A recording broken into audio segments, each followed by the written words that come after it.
I'm Sonja Rewhorn. I'm a lecturer staff tutor in geography and environmental studies. And this last session is a little bit different. It's not a set of PowerPoint papers. We're actually going to have a panel. We're going to try a panel discussion or conversation. Actually, we're going to start the conversation, and then hopefully you're going to join us in the latter part of the next sort of hour or 45 to an hour. Our conversation is about kind of thinking spatially as a conversation.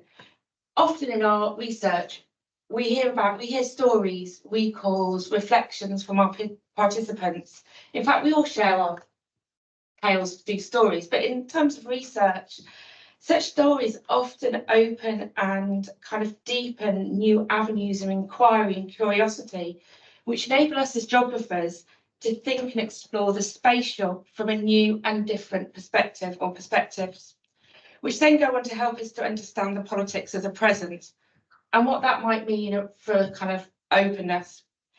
Our conversation, which is our conversation this afternoon, shares how we use the creative methods of storytelling in our research to think about our own projects, but also kind of like open geographies. As you can see, we only have 3 of us here because unfortunately Claire can't make it. She's not able to join us this afternoon. So joining me is Gunjan and Ed. I also have an apology from Colin Lawn, our Director of Research. He's just back from holiday today, so his apologies he can't join us. So we're just going to have a conversation about our research. Yeah. So I mean, we've got our their paper titles are on the screen, so it would be really nice to just kind of get an overview of those different projects. So Ed, could you just tell us a bit about your work? Thanks. Yes, so the title In Between Purity and Delusion, Wudu Encounters and Emotions, it's actually a bit of a mashup between 2 papers that I've currently got circulating. The first of the papers is a bit more empirically led, and the second paper is a bit more theoretical. Basically, the project itself was a very small kind of project, kind of relative standards, has been going on for a very long time. It's with COVID, it's been quite difficult to actually end the damn thing. So I'm really pleased that the papers are finally coming out now. But essentially what I became quite interested in about 5 or 6 years ago was the experience of Muslims, basically, as they were performing or practicing wudu ablutions. So in case you don't know, wudu ablutions are required before prayer. Not necessarily every prayer, but Muslims need to be in a state of prayer, wudu, in order for their prayers to be accepted. It entails going through a various kind of protocol of cleaning, basically, beforehand at certain parts of the body that have to be let's say, cleaned and in the state of wudu or purity, basically, for prayer to happen. So I was quite interested. In some respects, I think for non-Muslims, this process of wudu is quite mystical. It's actually quite mysterious, and you kind of, well, sometimes you're reading the papers, or you perhaps actually in universities often go around and see signs saying don't put, you don't wash your feet in the sink. It's kind of often even at Cardiff Metropolitan University, where we were a few months ago on one of the tuition days, there was a big sign in the management school toilet saying this. So for that reason, I was kind of interested in, because often the way in which they're framed to non-Muslim audiences is through actually kind of these acts of regulation or kind of repression even, without really discussing the purpose or what it's about. I guess the reason I was quite interested in, and actually the kind of genesis for this research, sorry if I'm going on too long, do tell me when to be quiet, was when I was actually in between academic jobs working at a Royal Mail sorting office, and this issue around a group of colleagues washing their feet, particularly in the toilets, became a bit of a talking feature. To be honest, looking back, it was the management that didn't handle the situation very well. And say particularly around kind of non-Muslim workers, they were kind of really confused about the situation. So I was quite interested in that. I was quite interested in thinking about the experiences of this. Is it something that people find barriers, Muslims find barriers to? Is it something that actually perhaps is a moment of visibility for them in their faith, and is it a moment of vulnerability? So the first of these papers first of these papers focuses on the challenges of performing wudu outside of spaces such as the mosque or a place of worship or the home, basically, where you might feel much more safer. And thinking about it particularly in workplaces, how people might negotiate performing wudu in workplaces or places of education, basically places where they're likely to encounter other people and what the stories of those encounters are. And then the second of those papers, a bit more theoretically led, is thinking about actually the emotional and the spiritual experiences behind wudu as well. So I guess in terms of stories, thinking about it, comes out much more on the empirical side as a way of about my participants through semi-structured interviews, drawing out particular experiences. We'll stop there, sorry. You're moving on ahead of yourself. Okay. But thank you, Gunjan. Yeah, great. Thank you so very much, and also thank you for organising this and giving us an opportunity. For those of you whom I've never met or who haven't crossed, my name is Gunjan Sondhi. I'm a senior lecturer in geography. And the title, it's slightly misspelled because there should be a hyphen between replacing, so it's not replacing migrant women, but rather replacing migrant women in early 20th century. The project is or was undertaken by myself along with my colleague Carrie Leeshoot.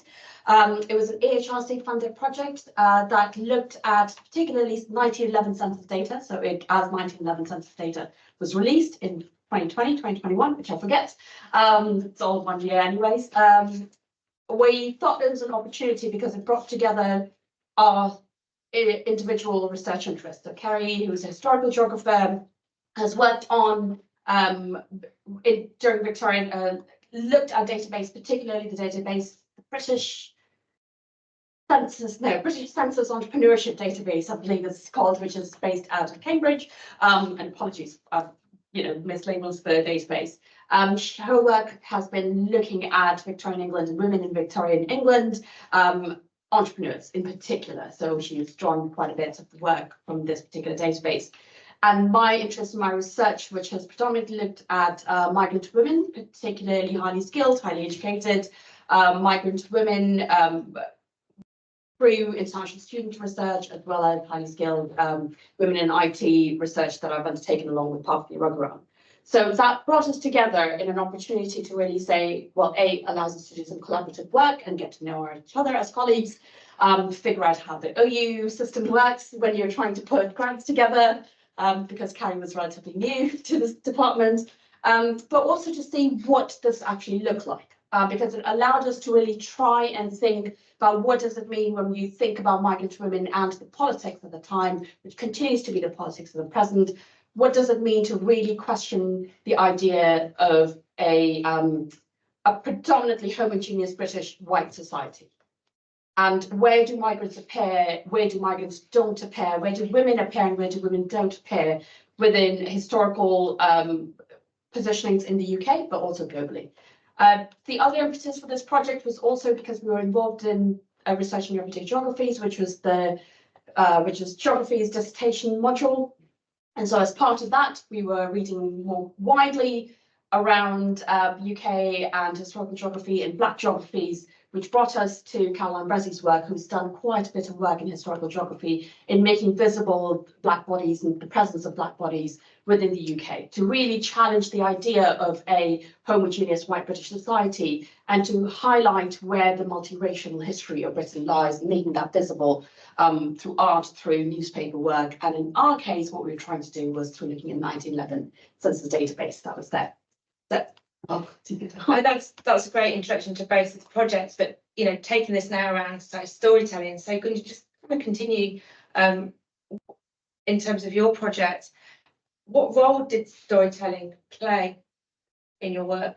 Well, so we were very strategic in that the amount of money we were being asked to apply for, because it was a very specific call that had come through because they wanted us to use census data.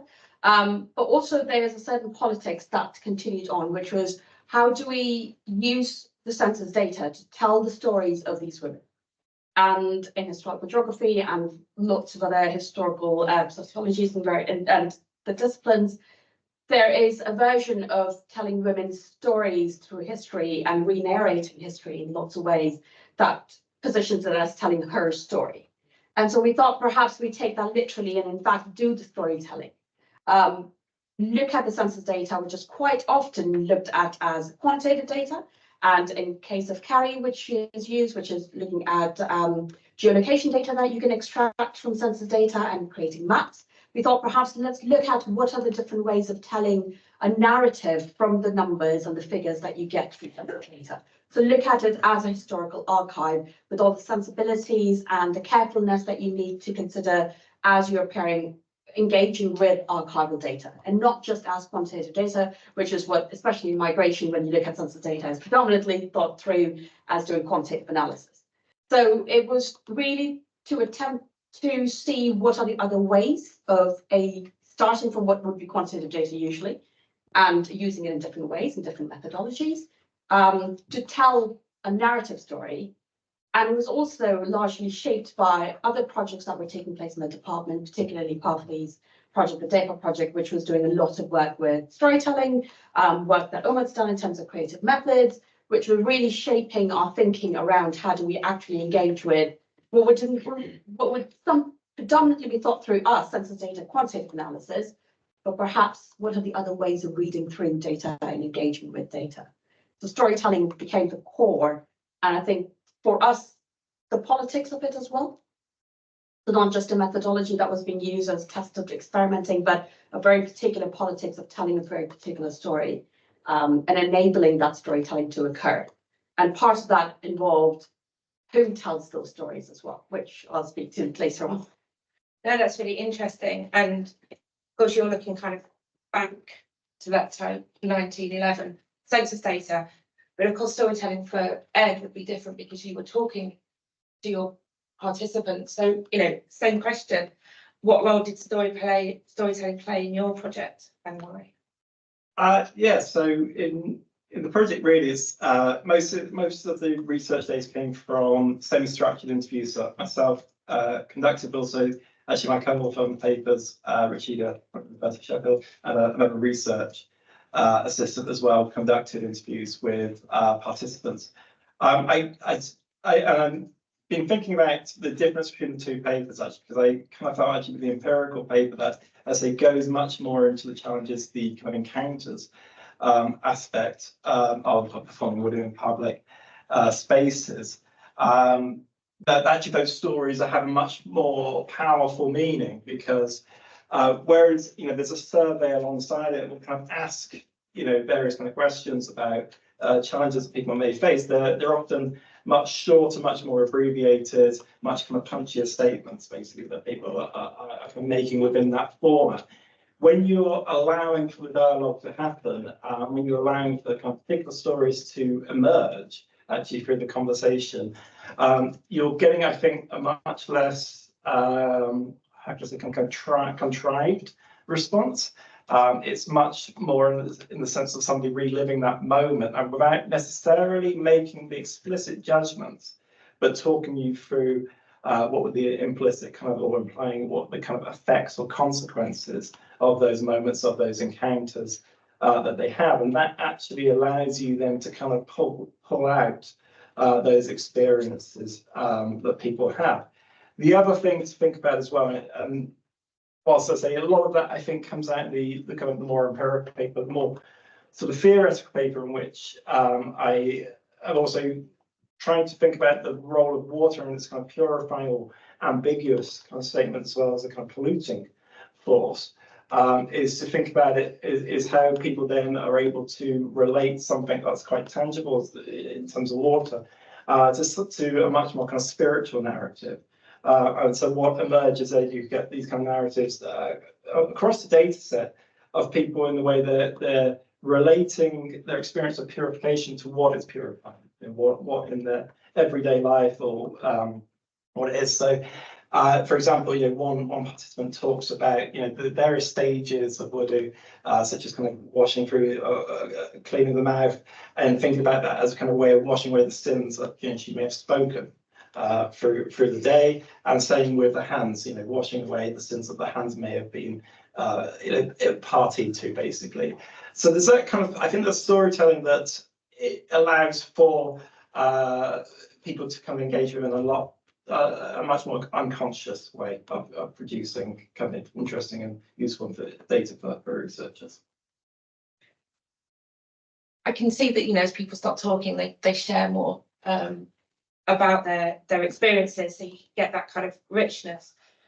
But how do we then, as geographers, sort of see that spatially, and sort of how is spatial storytelling different from just general storytelling? Oh, brilliant. I think the one thing that when people are relating these stories, when the participants in my research relate their stories, they are always spatially positioning those stories. They're not necessarily giving the exact location of where they are, when it's happening, but they are giving you a sense of the circumstances, whether it's a place of work, whether the other people around them are colleagues, whether the other people around them are strangers, and so on.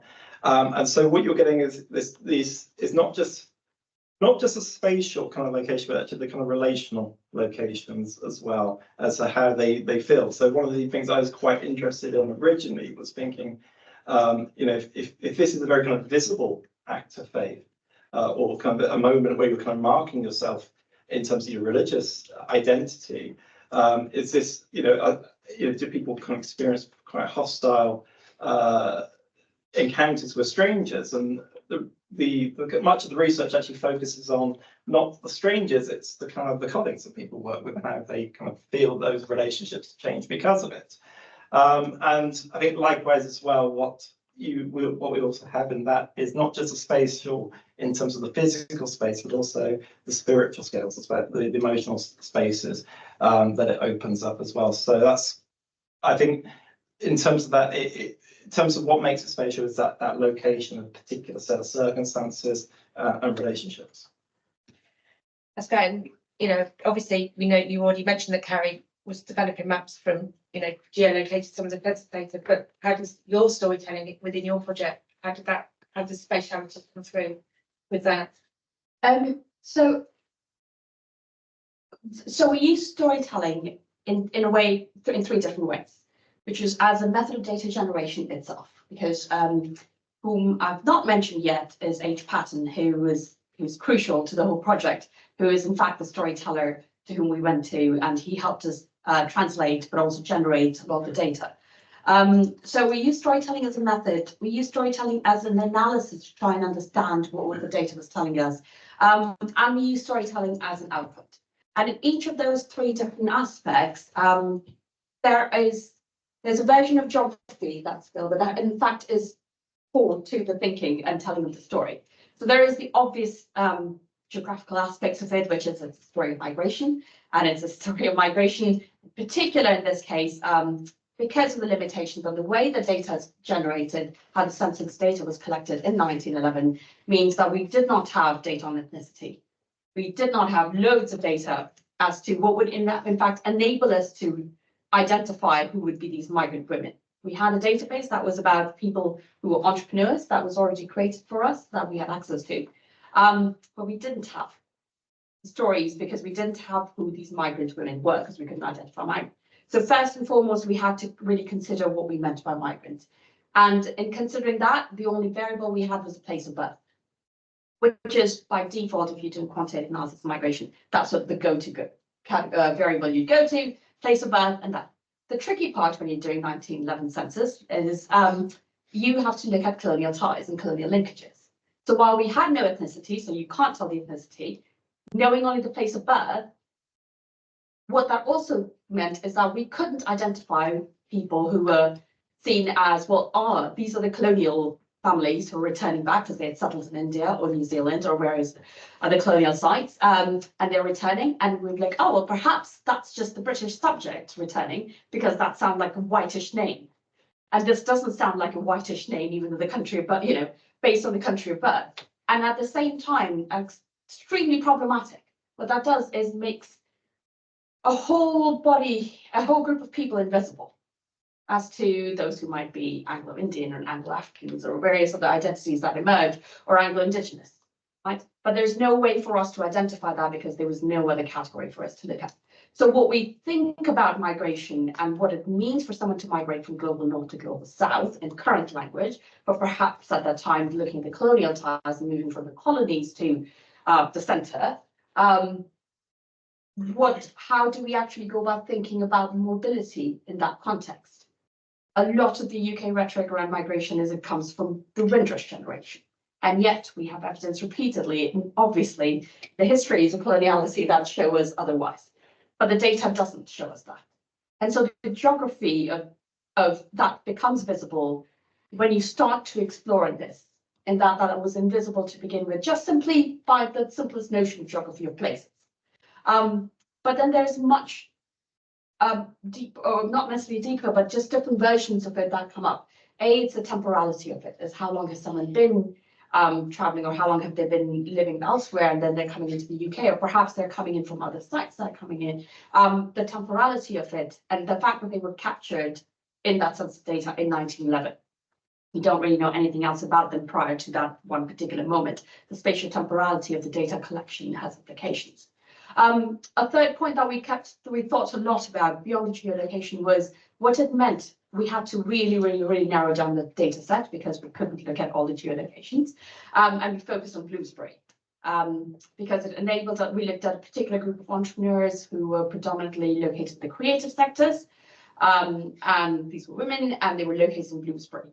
And what it meant in terms of their everyday life. And that's where storytelling comes in, because our storyteller helped generate some of this data and build an image of what their everyday life was, which the census data didn't. So the fact that wherever their shops was, which was data we could find, one of the people whom we discovered through this was Catherine Mansfield, and another person was an African-American performer who was at the stage throughout 1911, prior and after. It gives a chance to look at their everyday life and what their mobility was like. So we produced a map and we produced a video that traces some of their movements around the Bloomsbury era. What would their everyday life would have been like?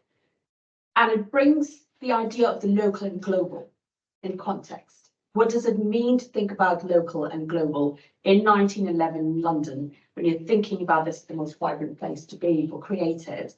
All starting from a bunch of data and numbers in the census, right? And translating that and telling those geographical stories. So we haven't obviously thought through all of them. We've only done the basic bits of work, and hopefully we'll continue on to think through the wider implications. I mean, it's kind of fascinating to think about like the politics of 1911, but how do you now kind of take that research to help us think differently about the politics of the present? So the whole project started off by trying to highlight the multiracial history of Britain, and the one group we couldn't identify was the clear ethnically, racially marked migrant women, because that was not a category that was visible, right? It's just not there. But it gives us glimpses and openings into other ways of thinking through the data and trying to negotiate and navigate and make sense of data, which often what it allows us to see is how certain bodies get invisible, right? Particularly women's bodies, particularly migrant women's bodies, and their lives and narratives, and how they become invisible. We know it's invisible, but what this allows us to do is sort of, in a way, open up the black box and to see what are those relations of power. And in something like census data and survey data, which has its own really history of dirty research that associated to it, in what ways the census data on which we rely so much on reproduces and ensures invisibility of certain bodies and lives and experiences. So it's starting from that point and trying to make that visible and to challenge as I've said previously, the idea that somehow Britain's always been white, and that Britain's predominantly, that men have always done this kind of work. Ajay was pointing out to all the gaps in which women do not appear, and the entrepreneurs are one of those gaps that women do not appear, and the different ways and shapes and forms that happens. So it helps us unsettle our dominant hegemonic narratives in very particular ways, but also as researchers, it enables us to look at data in a way to say, how does it actually lead to invisibilization? And are we still continuing those practices now? So does census data lead to invisibilization currently? So the fact that this past census was the first census to ask questions about gender identity rather than just sex. How does it ensure the visibility of trans people, and how does it ensure the visibility of other people who might get invisibilized other ways?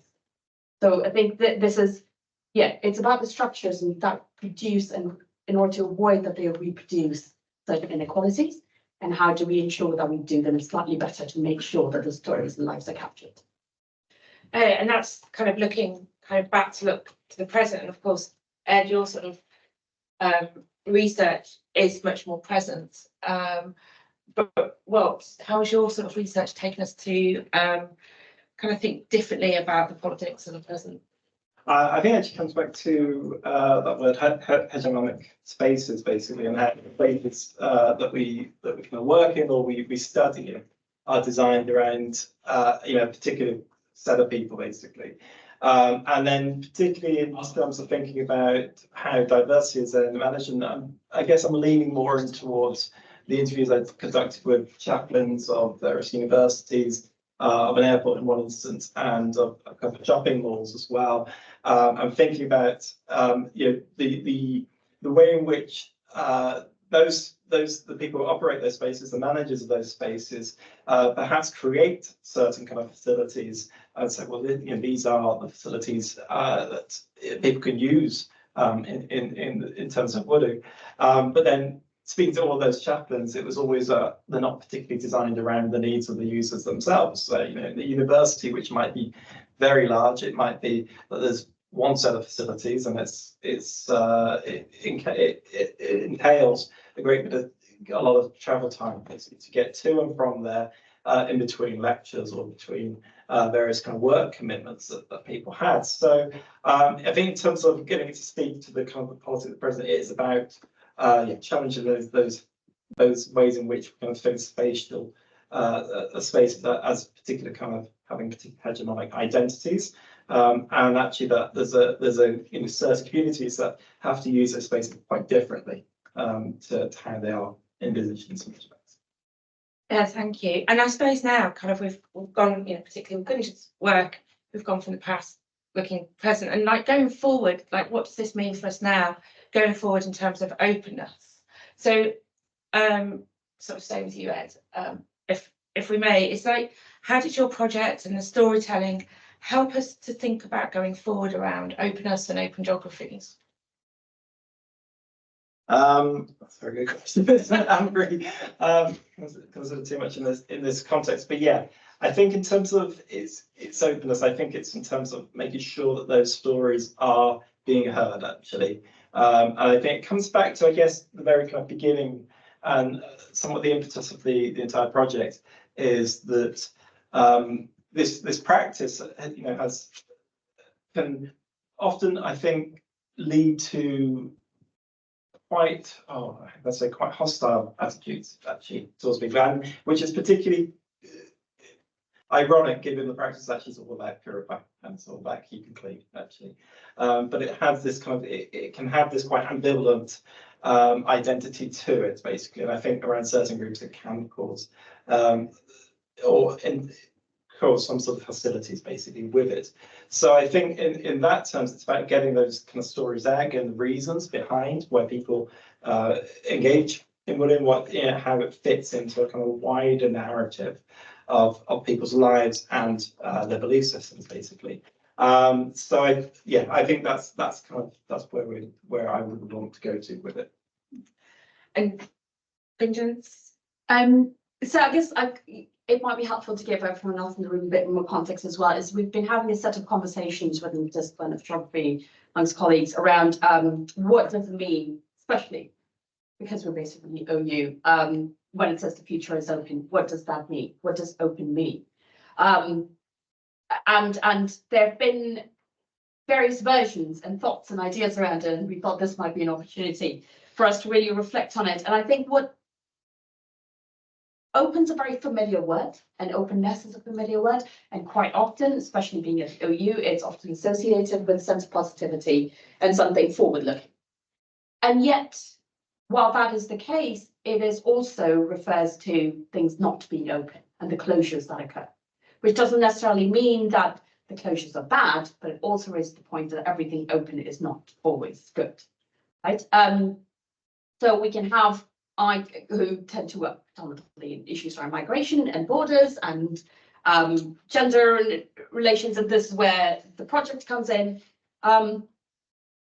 We think about the project was about looking at a multiracial gendered history of Britain, and what it allowed us to do was in a way opening up the black box. It allows us to see what those closures were. Where do things stop, where the boundaries are, what the closures are. So it's not about opening to ways of doing things different in the future or opening borders.